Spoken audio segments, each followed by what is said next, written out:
ଏହି ଭିडिଓରେ ଆମେ ପରିମେୟ ସଂଖ୍ୟାର ପରମ ମାନ ବିଷୟରେ ଜାଣିବା।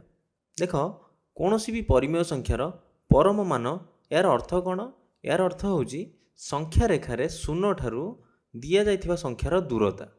ଅର୍ଥାତ୍ ମୁଁ ଯଦି ତୁମକୁ ଗୋଟେ ସଂଖ୍ୟା ଦେବି -3 ଏବଂ ଆଉ ଗୋଟେ ସଂଖ୍ୟା ନେବି 3, ଏବେ -3ର ପରମ ମାନ ଏବଂ 3ର ପରମ ମାନ ଆମେ ବାହାର କରିବା। ଏବେ -3ର ପରମ ମାନ କେତେ ହେବ? ସଂଖ୍ୟା ରେଖାରେ ଶୂନ ଠାରୁ -3ର ଦୂରତା। ଦିଆଯାଇଥିବା ସଂଖ୍ୟା କେତେ? -3। ତେଣୁ ମୁଁ ଏଠି ସଂଖ୍ୟା ରେଖା ଅଙ୍କନ କରୁଛି। ଏବେ ମୋ ପାଖରେ ଗୋଟେ ସଂଖ୍ୟା ରେଖା ଅଛି। ଦେଖ, -3 ଅଛି ଏଇଠି ଏବଂ ଶୂନ ଅଛି ଏଇଠି ଏବଂ 3 କେଉଁଠି ଅଛି? ଦେଖ, ଡାହାଣ ପଟରେ ଅଛି। ଏବେ -3ର ପରମ ମାନ କେତେ ହେବ? ଶୂନ ଠାରୁ -3ର ଦୂରତା। ଶୂନ ଠାରୁ -3 କେତେ ଦୂରରେ ଅଛି? 1 ଏକକ, 2 ଏକକ, 3 ଏକକ। 3 ଏକକ ଦୂରରେ ଅଛି। ତେଣୁ -3ର ପରମ ମାନ କେତେ ହେବ? 3 ହେବ।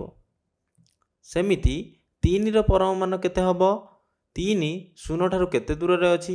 1 ଏକକ, 2 ଏକକ, 3 ଏକକ।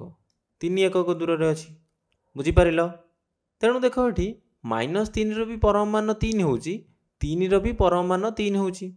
ତେଣୁ କୌଣସି ବି ସଂଖ୍ୟାର ପରମ ମାନ ସବୁବେଳେ ଧନାତ୍ମକ ରହିବ, କାରଣ ଦୂରତା ସବୁବେଳେ କ'ଣ? ଧନାତ୍ମକ ରହିବ।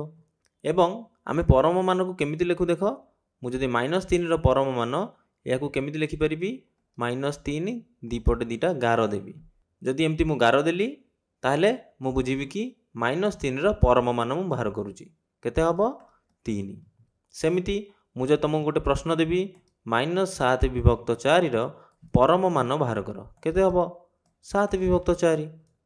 ସେମିତି 7/4ର ପରମ ମାନ ବାହାର କର, କେତେ ହେବ? 7/4। 9 ବିଭକ୍ତ -11ର ପରମ ମାନ ବାହାର କର, କେତେ ହେବ?